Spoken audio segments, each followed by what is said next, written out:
Já pensou em juntar moedas de R$ 1 durante 21 anos?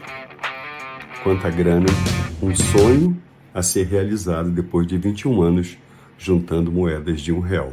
Meu nome é Nathanael Filho e eu vou explorar junto com você essa história que apareceu numa reportagem para a gente ver os acertos e os erros dessa operação financeira.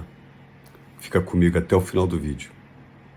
Olha só que história curiosa. O cara era um roceiro, um plantador de alfaces, e ele resolveu juntar moedas de R$ 1 durante um período até que ele conseguisse realizar o seu sonho, que era comprar um automóvel 0 km.